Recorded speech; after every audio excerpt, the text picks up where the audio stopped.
Please give an energetic and warm welcome to the founder and CEO of Cars24, Vikram Chopra.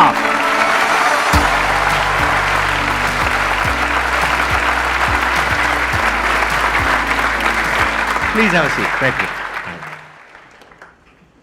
आप थोड़ा सा बताएंगे अपनी journey के बारे में कि आपने कब शुरुआत करी, कैसे शुरुआत करी, आइडिया आपके पास में कहाँ से आया ये Cars24 का? 2015 में शुरू किया मैंने और मेरे 3 और दोस्तों ने, और इसमें थोड़ा मिक्स ऑफ पर्सनल एक्सपीरियंस था। जब मैं MBA करने वॉर्टन गया था, वहाँ से जब बीच में ही आ गया था, वो एक अलग कहानी है। बट जब मैं पढ़ाई छोड़ के वापस आया तो उस टाइम पे पैसे तो थे नहीं, वो जो थे वो वॉर्टन में लगा दिए US पढ़ाई में। This is interesting. आप वॉर्टन गए MBA करने के लिए और बीच में छोड़ के आ गए? हाँ, वो मैं 6 महीने में ही आ गया। क्या रीजन? वाइफ से मिल लिया तो मैं कहा ये काम हो गया, वापस आ जाता हूँ। अच्छा। नहीं। मैं आई थिंक वो MBA करने से पहले जाने से ही मेरा नौकरी में मन नहीं लग रहा था। मतलब मैं कर रहा था उससे पहले भी, बट मैं वो नॉर्मल पाथ ले रहा था। जो मेरे जैसे मेरे आसपास वाले ना सारे वो सेम ही रास्ते पे चल रहे थे। So that is what led to कि मैंने सोचा यार मैं वापस आता हूँ और कुछ शुरू करते हैं। तो वहाँ से शुरुआत हुई। पहले एक फर्नीचर में कंपनी शुरू करी, फिर वहाँ से कुछ जो लर्निंग मिली, हमको लगा यार ये कार में ज़्यादा चलेगा। और खुद का भी एक्सपीरियंस था कि जब वापस आया था मैं MBA करके, गाड़ी खरीदने तो पैसे थे नहीं, तो अफोर्ड उस टाइम पे यूज्ड कार ही कर सकता था मैं।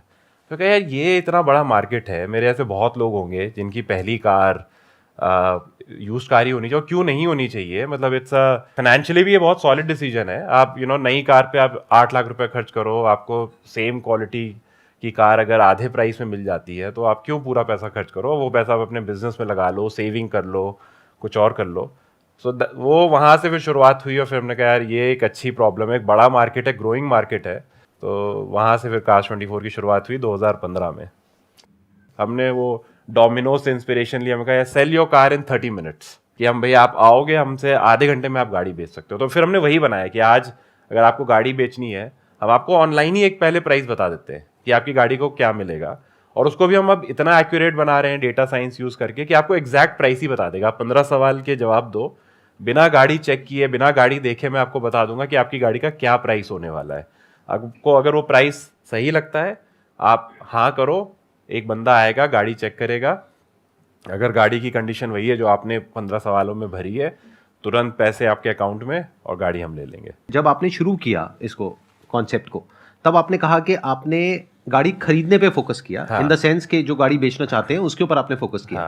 तो वो गाड़ी खरीद कौन रहा था? क्या आप ही खरीद रहे थे उनसे वो गाड़ी? नहीं, हमारे पास तो पैसे ही नहीं थे, गाड़ी हम कैसे खरीदते। तो ये भी यहीं से कहीं बहुत सारी चीजें जब आप काम करना शुरू करते हो तो one thing leads to another, आपको भी पता नहीं होता है। तो शुरू में हमारा कॉन्सेप्ट ये था कि हम गाड़ी खरीदेंगे और हम ही फिर आगे बेचेंगे।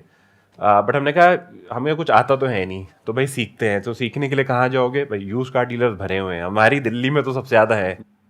तो मैं और मेरे को फाउंडर हम गए, एक डीलर के साथ बैठे हुए थे। 10-15 मिनट बात हुई और अच्छे से बात कर रहा है, चाय वाय पिलाई। फिर एकदम से उसको फोन आया और वो भाग गया। हम कहा ये एकदम से क्या हुआ? ये उठ के एकदम से भाग गया, अभी तो बात कर रहा था, एकदम से कहीं चला गया। तो उसके दुकान पे एक असिस्टेंट बैठा था, उसने बोला उस सर को लीड आ गई कार के लिए, वो उसके लिए भाग गए। तो वहां से फिर हमने बाद में सोचा यार ये गाड़ी की लीड आते ही हमको गेस्ट आके बैठे हुए हैं, उनको अच्छे से अटेंड कर रहा है, एकदम से उठ के भाग गया। यार तो कुछ तो फिर प्रॉब्लम है। हाँ, वो खुद से नहीं बोल रहे थे, वो खुद से नहीं बोल रहे थे कि गाड़ी की सप्लाई उनके लिए प्रॉब्लम है। बट जब हमने ये बात करी, एक्सपीरियंस लिया, तो हमको बाद में रियलाइज हुआ यार गाड़ी प्रोक्योरमेंट बहुत बड़ी प्रॉब्लम है। बिकॉज फिर हमने सोचा यार एक सेलर 10 लोगों से 15 लोगों से बात करता है। अगर आप में से किसी को गाड़ी बेचनी होगी, आप यही सोचो ना मैं 10-15 लोगों से बात करूंगा। तो मैं कहा यार एक जेन्युइन सेलर को जेन्युइन बायर से अगर हम कनेक्ट कर देंगे। तो हमने व्हाट्सएप से शुरू किया। हमने क्या किया, हम कस्टमर के हम पेट्रोल पंप पे जाके बैठ गए। हमने अच्छा, कोई वेबसाइट नहीं बनाई, कुछ नहीं किया? मेरा ना को फाउंडर मेहुल बहुत उसका तेज दिमाग चलता है। उसने कहा यार पेट्रोल पंप जाते हैं विक्रम। उसने कोई मैथ करी कि 40 में से एक सेलर होता है गाड़ी का, हर 40 कार में एक सेलर होता है। एक पेट्रोल पंप पे जाके बैठ जाते हैं, वहां पे 40 सेलर में एक सेलर मिलेगा। तो गुड़गांव में गोल्फ कोर्स एक्सटेंशन रोड पे एक हमको पेट्रोल पंप पे हमको एक आंटी थी अच्छी सी, उन्होंने एक छोटी सी जगह दे दी, हम वहां जाके बैठ गए। तो 100, 150, 200 लोगों से बात करी, तो उसमें 1-2 सेलर मिल गए कि उन्होंने कहा हाँ यार मैं देख रहा हूँ गाड़ी बेचने का। तो आपको चलो सेलर मिल गया, अब करें क्या? तो हमने फिर एक जो है कार एक्सपर्ट इवैल्यूएटर को पकड़ा जिसको गाड़ी आती है, उसको फिर हमने 15,000 रुपये सैलरी देना शुरू किया, बस एक। फिर उसने वो गाड़ी इंस्पेक्शन करी, फिर हमने वही inspection report which is like गाड़ी में स्क्रैच नहीं है, इंजन ठीक से चल रहा है, माइलेज इतना है, माइलेज इतना है, हाँ, इतनी चली हुई ये है, मॉडल है, हाँ, राइट, ये कलर है, ये 4 फोटो है, वो हमने व्हाट्सएप पे डीलर्स को भेजना शुरू करी। ठीक है, इंस्टेंट रिस्पॉन्स। तो यहाँ से हमने शुरू, इनफैक्ट हमने अपनी पहली 200 300 400 गाड़ियां ऐसे ही खरीदी हैं सिर्फ व्हाट्सएप पे। खरीदी नहीं है आपने, एक तरीके से उसकी डील करवाई है। हमने डील करवाई है, बट कस्टमर को लग रहा है कि हमने खरीदी। हाँ, ओके, क्योंकि कस्टमर के लिए तो वो कभी किसी से मिला ही नहीं, उसने तो सिर्फ हमको भेज दी। तो इसलिए हमारी इंटरनली लैंग्वेज में हम यही बोलने लग गए खरीदी, बट यू आर राइट कि हमने वो डील करवाई है, बट वो डील इज सीमलेस। आप एज अ सेलर आप कभी डीलर को नहीं डायरेक्टली पेमेंट आप करते हो, सेलर है उसका। हाँ, सेलर को हम पेमेंट करते हैं, बट पीछे हमें पेमेंट आ गई होती है before the car goes to the dealer. मैं समझ गया, this is very interesting model. आप लोग समझ पा रहे हैं ना इन्होंने एग्जैक्टली क्या किया? इन्होंने क्या किया कि गाड़ी को इंस्पेक्ट किया अच्छे से, उसकी रिपोर्ट बनाई और प्लस उसकी पिक्चर्स ये वो, यानी कि वही काम जो डीलर आ करके करने वाला था वही बैठे बैठे उसके मोबाइल पे व्हाट्सएप पे हो गया। अब उसने डीलर ने एक प्राइस कोट किया और आपने उसमें अपना थोड़ा ऐड ऑन करके या जो भी किया आपने आगे गाड़ी दे दी। बिल्कुल बिल्कुल, इसको बोलते हैं सुखी कमाई। सुखी भी बोल सकते हो, सुखी भी बोल सकते हो, राइट। फिर हमने वो ऐप बनाई, फिर हमने कहा यार इतना सारा डेटा है, इसको डेटा को यूज़ कैसे करें। फिर हमने अपनी एक डेटा साइंस की टीम बनाई। जब इनफैक्ट हमने ऐप बनानी शुरू करी तो कन्वेंशनल विजडम सबकी यही थी, हमको हर किसी ने मना किया ऐप मत बनाओ, कोई डीलर ऐप नहीं यूज़ करेगा। और हर किसी ने 100 में 100 लोगों ने यही बोला, बट हम बोल रहे थे यार ये बाहर लोगों को ये लगता है, हमको अंदर दिख रहा है जिस स्पीड से वो प्राइस दे रहा है, तो हमको पूरा विश्वास था कि नहीं ये चलेगा। वही हुआ, हमने वो ऐप लगाया और वो फटाफट चला। यहाँ तक आपने फंडिंग खुद ही मैनेज कर रहे थे या अभी कोई इन्वेस्टर? यहाँ तक खुद ही कर रहे थे। जब हम ये 4-5 महीने हो गए हमको, तो हमको लगा कि यार हमारे पास एक कोई जैकपॉट है, ये गोल्ड माइन है। तो हमने ना बहुत नॉन कन्वेंशनल एक चीज़ सोची। हमने कहा हम अपने स्टार्टअप को स्टेल्थ में रखेंगे, शांत रहेंगे, कुछ किसी को बताएंगे नहीं, कोई हमारा प्यारा सा आइडिया कोई और बनाना ना शुरू कर दे। तो हमने 2015 से 18 तक तो हम लिटरली स्टेल्थ में रहे हैं। तो 3 साल तक लोगों का यही विश्वास था कि कोई छोटी सी कंपनी को ट्राई कर रही है, इनका कुछ हो नहीं रहा है, या हो सकता है कोई डीलर है, या कोई डीलर है, कुछ है, कुछ हो नहीं रहा है। तो किसी को पता नहीं था कि अंदर ही अंदर कि हम 4-5 हजार गाड़ी उस टाइम पे महीने की बेच रहे हैं बिना किसी फंडिंग के। या फंडिंग नहीं, फंडिंग हमने ले ली थी, बट वो भी कभी अनाउंस नहीं करी।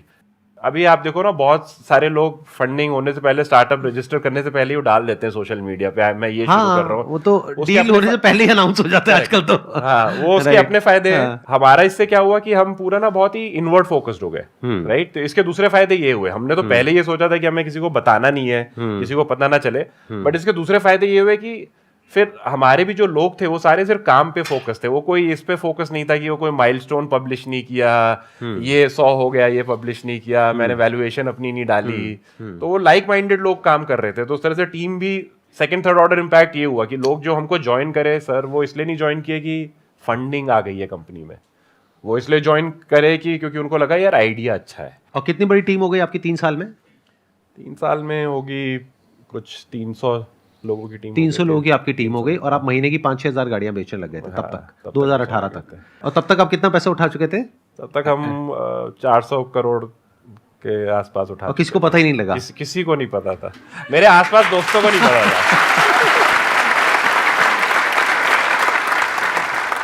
400 करोड़ आपने फंडिंग उठाई थी, एट व्हाट वैल्यूएशन? 2000 करोड़ के आसपास। 2000 करोड़, ओके। अच्छा, विदाउट टेकिंग एनी नेम्स, अभी पीछे मैंने रिसेंटली पिछले 1-2 साल में देखा है कि आपके कुछ कॉम्पिटिटर्स काफी ज्यादा एक्टिव हो गए हैं। हाँ हाँ, नहीं बिल्कुल। और ये आई थिंक वो इन हाइंडसाइट वो हमारी उस टाइम पे तो जो सिनिसिज्म था, जो एक डर था ना, एक आई थिंक वो एक एंटरप्रेन्योर को या किसी भी चीज में आपको कॉन्फिडेंट भी होना चाहिए, बट घबराते भी रहना चाहिए कि भाई क्या गलत हो सकता है, आपको सोचते रहना चाहिए उसके बारे में। तो वो सही था, राइट। तो हमको जो हेड स्टार्ट मिल गया, जो एक लीड मिल गई, वो लीड बहुत काम आ रही है हमारे। ठीक है, कार मार्केट ना सिर्फ इट्स नॉट अबाउट बाइंग और सेलिंग, उसमें फाइनेंसिंग भी आ जाता है, उसमें इंश्योरेंस भी आ जाता है। फिर एक कस्टमर गाड़ी खरीदता है तो उसमें फिर उसको 4 साल सर्विसिंग भी करानी होती है, आपकी कार में स्पेयर्स लगते हैं, आप जो एक्सेसरीज लेते हो, म्यूजिक सिस्टम लगवाते हो, वो कहीं बन रहा है। तो ये जो आप अगर इस पूरी मार्केट को देखोगे तो बैकवर्ड और फॉरवर्ड में बहुत अपॉर्चुनिटीज हैं। And how big is this industry? भाई 20-25 बिलियन डॉलर की तो गाड़ियां बिक रही हैं मार्केट में every year. This is used car market is bigger than the new car. You are talking about India?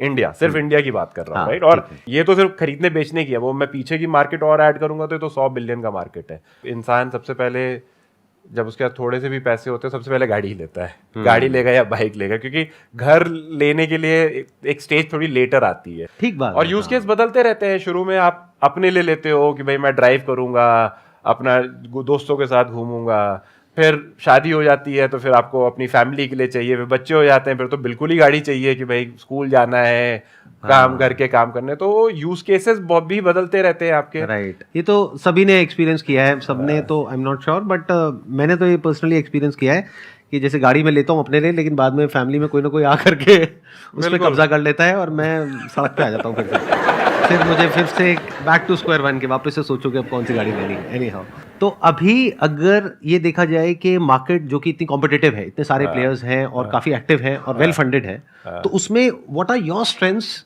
की स्ट्रेंथ्स, जिसके बेस पे आप कह सकते हैं कि हाँ this is something that we are doing that nobody else is doing? Quantifiable चीजें अगर मैं बोलूं तो उसमें ये होगा कि भाई हमने मार्केट में सबसे ज्यादा गाड़ियां बेची हैं आज तक।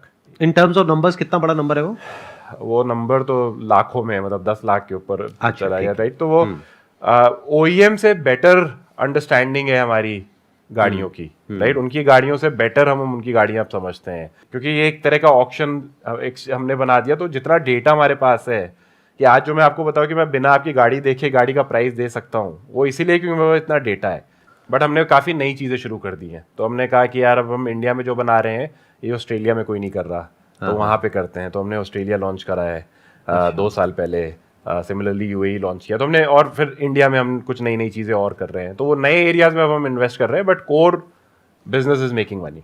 आज की डेट में आपकी कंपनी की valuation, if I am not wrong, it's around $3.3 billion, right? और रेवेन्यूज कितनी है आपकी? रेवेन्यू हमारी हम मतलब ऑलमोस्ट 7-8 हज़ार करोड़ की गाड़ियां बेचते हैं साल की। एक क्वेश्चन है जो आजकल बहुत ही कॉमन है और हर एक के माइंड में चलता रहता है कि is your company making money और losing money? If it's losing money, how much cash you are burning? तो are you okay with sharing that number? इस पे लाइक एक मैंने एक कहावत पढ़ी थी जो मुझे काफ़ी इंटरेस्टिंग लगी कि भाई risk is not what you see, risk is what you don't see. तो यूजुअली लोग बोलते हैं कि भाई अगर आपके पास 18-24 महीने के पैसे हैं तो आप सेफ हो, बट कैसे सेफ हो भाई? 18-24 महीने में भी क्या होगा क्या पता है। तो बेस्ट तो यही है कि भाई प्रॉफिटेबल हो, ये मैंने भी सीख लिया कि प्रॉफिटेबल हो तो बेस्ट है। बट अगर आप नहीं हो या आपका कुछ कॉन्शियस डिसीजन है, जैसे हमारा कॉन्शियस डिसीजन है कि यार हम 20 साल का सोचे हैं तो ये मार्केट बहुत बड़ी होने वाली है, मुझे और बड़ी कंपनी बनानी है, राइट, और तेज़ी से ग्रो करना है, तो मैं इन्वेस्ट करूँगा। बट मेरा प्रिंसिपल ये है कि भाई मेरे पास इतने पैसे होने चाहिए कि 4-5 साल भी कुछ ना हो तो पैसे खत्म ना हो। If you're talking about 5 years of funding, तो वो तो बहुत बड़ा अमाउंट होगा, आई एम अज्यूमिंग।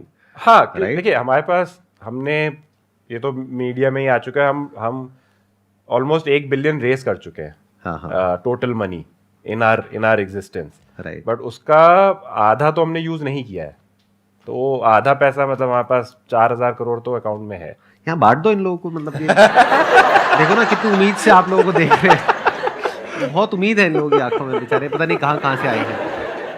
तो अब आप बताइए, अगर आप में से किसी के माइंड में कोई क्वेश्चंस आ रहे हैं इनके बिजनेस मॉडल से रिलेटेड जो आप इनसे पूछना चाहते हैं, तो you can just go ahead and ask your questions. जैसे कि सर आपने बताया इनिशियली स्टेज में 6 मंथ तक आप पेट्रोल पंप पर जाते थे और कुछ क्लाइंट्स आते थे तो आप उनसे करते थे, लाइक आपने बोला 40-50 इस तरीके से आप क्लाइंट से बात करते तो एक कन्वर्ट हो जाता था।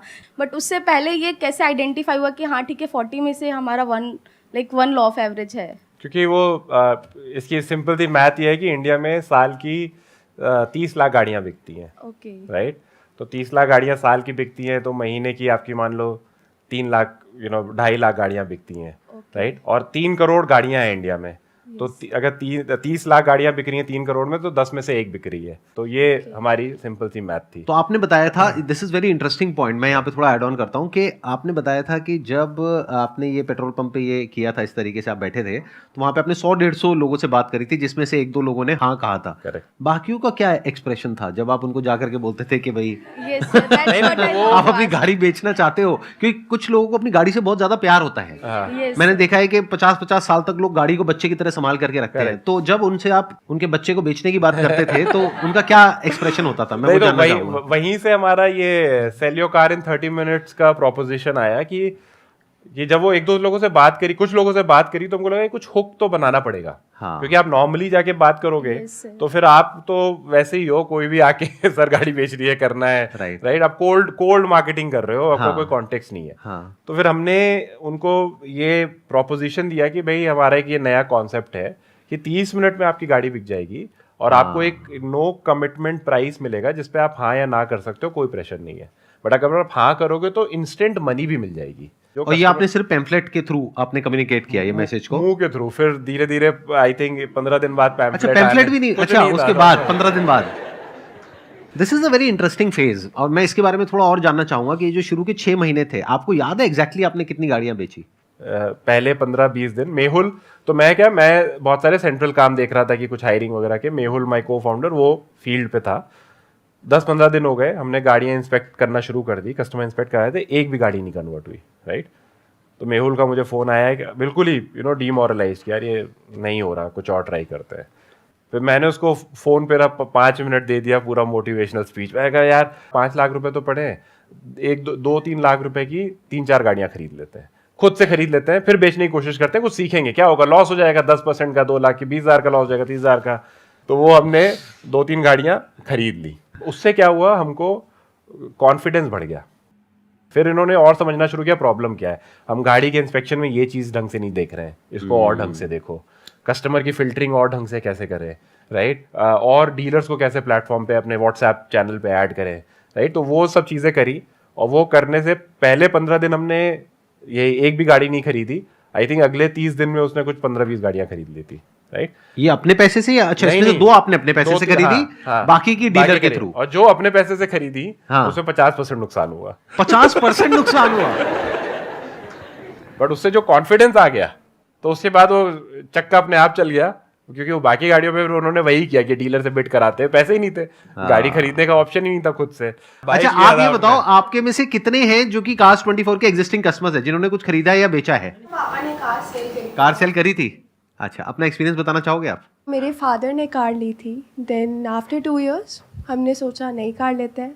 देन आई सेड कि कार्स 24 यूज़ कर लीजिए, एंड विद इन 2 days हमारी कार सेल हो गई, एंड काफ़ी अच्छा प्राइस मिला sir. Thank you very much. Thank you so much, service काफ़ी अच्छी थी। Thank you sir. आप वही तो नहीं थे वो जो पेट्रोल पंप पे जिन्होंने वो जिसमें इनको 50% नुकसान हुआ था क्योंकि किसी और को फायदा हुआ था, राइट? इनका नुकसान किसी और का फायदा?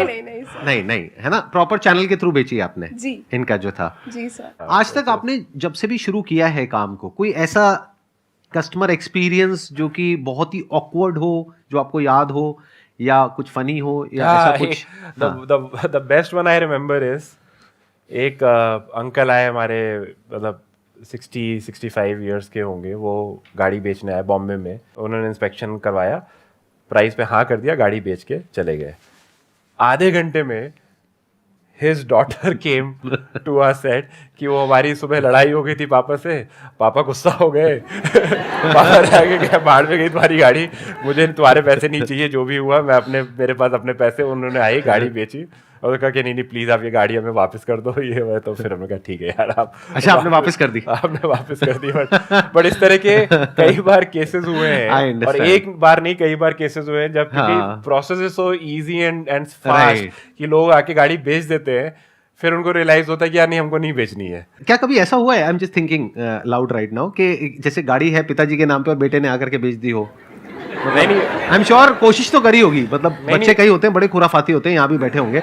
ये तो फ्रॉड भी होते हैं, इस तरह के फ्रॉड होते हैं। वही राइट? तो उसमें आपने किसी की गाड़ी चुराई, अच्छा, हाँ, कार 24 को बेच दी जाके। बट ऐसे कैसे बेच दी? पेपर्स भी तो चाहिए। तो वही कर करके आप सीखते हो ना। हाँ, तो अब हमने उसमें बहुत सारे चेक्स एंड बैलेंसेस लगा दिए कि भाई पैसे किसके अकाउंट में जा रहे हैं, उसका पैन आईडी है या नहीं है, वो मैच होना चाहिए, वो मैच हो रहा है, उसका जिसके डैड और सन है तो वो रिलेशनशिप कैसे प्रूव हो रही है। तो वही अब सीख सीख के आप लगाते हो। शुरू में तो ऐसे भी केसेस हुए जहाँ पे कस्टमर ने बोला भाई साहब वो मेरी गाड़ी थी, आपको कोई और बेच के चला गया, वापस करो। तो हमारे पैसे भी गए और गाड़ी भी गई, राइट? क्योंकि आपकी गाड़ी आप वापस ले गए, पैसे कोई और ले गया, तो गाड़ी भी गई और पैसे भी गए, राइट? क्योंकि यहाँ पे 2 नंबरी काम भी बहुत होता है ना, मतलब बहुत तरह तरह के लोग हैं, तरह तरह के प्राणी हैं। ये एक बहुत इंपॉर्टेंट पॉइंट है कि जब भी हम कोई आइडिया डिस्कस करते थे इंटरनली या बाहर भी, राइट, तो लोग सबसे पहले कहते हैं ये मत करो क्योंकि इसमें फ्रॉड होगा, बट यू नो रियलिटी में फ्रॉड करने वाले लोग होते हैं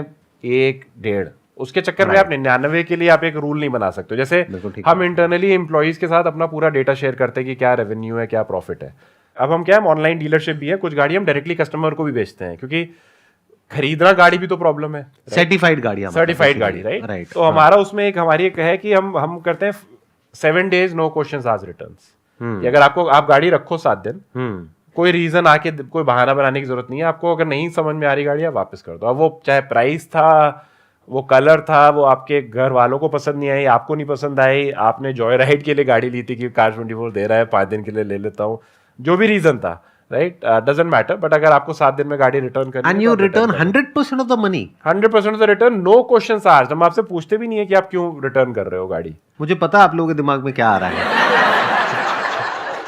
गाड़ी लो, 1-2 लाख रुपए में 7 दिन घुमाओ, घुमाने के बाद वापस करो और अपने पैसे वापस लो, पूरे 100%। अब अगर रिटर्न बढ़ गया ये टेलीकास्ट होने के बाद, तो मेरी टीम मुझे दौड़ा के मारेगी। लेकिन इतना आसान होगा नहीं है, आई एम 100% श्योर, क्योंकि एक पूरा प्रोसेस होगा। जब आप रिटर्न करने आओगे तो कुछ ना कुछ तो होगा, मतलब इमीडिएटली कितने दिन में पैसे वापस मिलेंगे? तुरंत।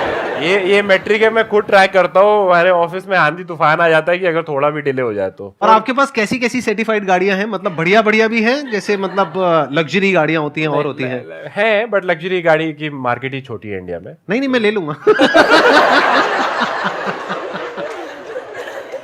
ये आपको सुनने में थोड़ा अजीब लग रहा होगा कि इतना बड़ा कमिटमेंट ये दे रहे हैं, लेकिन आप ये समझ करके चलो, आज के टाइम में जब तक ऐसा कोई कमिटमेंट नहीं दिया जाएगा, तब तक कस्टमर कंफर्टेबल फील नहीं करेगा। करेक्ट। अब जो टाइम है वो बदल चुका है। वो वाला टाइम नहीं है कि एक मैन्युफैक्चरर आकर के बोले या एक कंपनी आकर के बोले कि ये हमारी पॉलिसी है, लेना है लो, नहीं लेना भाड़ में जाओ, व्हाटएवर।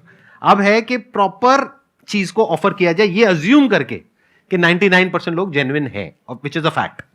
1% ही होंगे जो ऐसा कुछ सोचेंगे। मैं भी मजाक कर रहा था, कहीं सीरियस होकर के मेरी शॉर्ट्स बना करके कहीं लोग डाल दें वीडियोस में कि संदीप सर कुछ जरूरत से ज्यादा ही जुगाड़ू बन चुके हैं।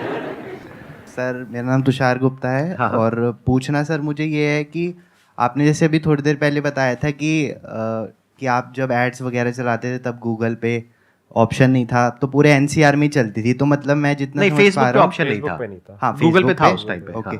तो आपका बिजनेस एक तरीके से लोकेशन बैरियर था आपके में, कि आप स्टार्टिंग में अब डीलर्स जब कनेक्ट किया होगा तो दिल्ली के ही डीलर्स होंगे, और दिल्ली वाला कोई कस्टमर है तो वो डीएल की ही गाड़ी लेगा। तो फॉर एग्जांपल आपका कहीं ऑनलाइन प्रेजेंस देख के किसी चेन्नई वाले बंदे का कॉल आ गया, तो अब लॉन्गर विजन तो होती है उस टाइम पे कि मुझे पूरे इंडिया में एक्सपैंड करना है, या पूरा एक बिजनेस जब स्टार्ट करते हैं तो कि मुझे पूरा बड़े लेवल पे लेके जाना है। तो फिर उस लीड को क्या हैंडल करते थे? आप मना कर देते थे उसको, कस्टमर को, कि हम नहीं कर सकते? आज तक मना ही करते आ रहे हैं बहुत सारे। जैसे फॉर एग्जांपल हमारे पास बहुत कमर्शियल कार्स भी आ जाती हैं, बहुत सारे टैक्सी ड्राइवर्स अपनी गाड़ी लेकर आ जाते हैं, बट हमने अभी भी हम उसमें घुसे नहीं है। अब क्यों नहीं घुसे वो एक अलग सवाल है, बट अनफॉर्चुनेटली हमें उनको ना ही बोलना पड़ता है। और मार्केटिंग का जो आप पॉइंट बोल रहे हो, मुझे एक्चुअली उसकी वजह से फेसबुक मार्केटिंग बंद करनी पड़ी थी, क्योंकि उसमें मैं टारगेट नहीं कर पा रहा था। फिर मैंने जो है अपने दोस्त की मदद लेके फिर गूगल शुरू किया, क्योंकि उसमें टारगेटिंग पॉसिबल थी ज़्यादा। राइट। जीएमबी पे ज़्यादा फोकस किया, क्लासिफाइड से फिर किया, सोसाइटी में जाके एक्टिवेशन किया। तो फिर वही फोकस किया कि वो पैसे उस लीड पे ना खर्च करो जिस पे आपको सर्विस भी नहीं कर पा रहे, बिकॉज पैसे भी खर्च हो रहे हैं और कस्टमर भी नाराज हो रहा है, राइट। तो आप दोनों तरफ से जो है you are at a loss. Plus ये एक बहुत बड़ा लेसन है आप सबके लिए। आई एम श्योर ये जो आप क्वेश्चन पूछ रहे हो, आई कैन अंडरस्टैंड कि आप किस स्टैंड पॉइंट से ये क्वेश्चन पूछ रहे हो।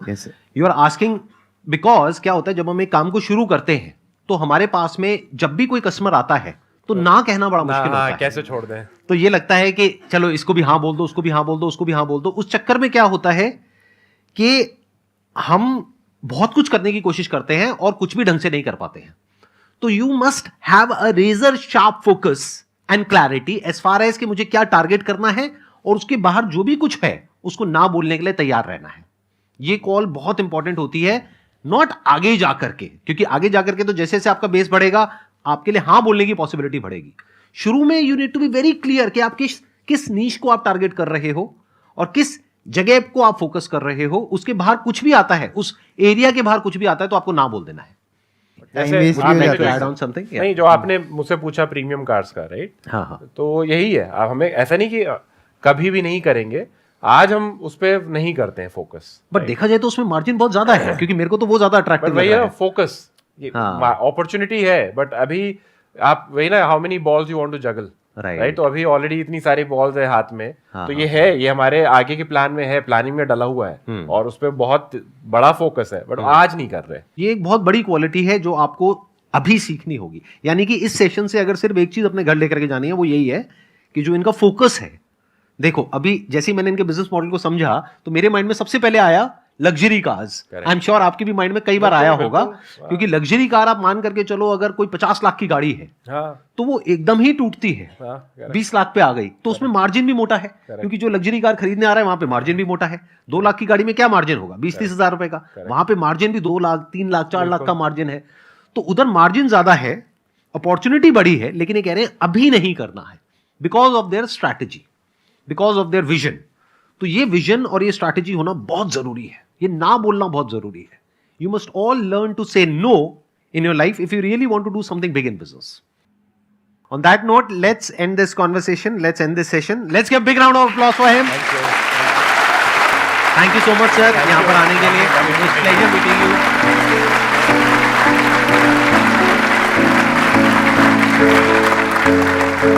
you.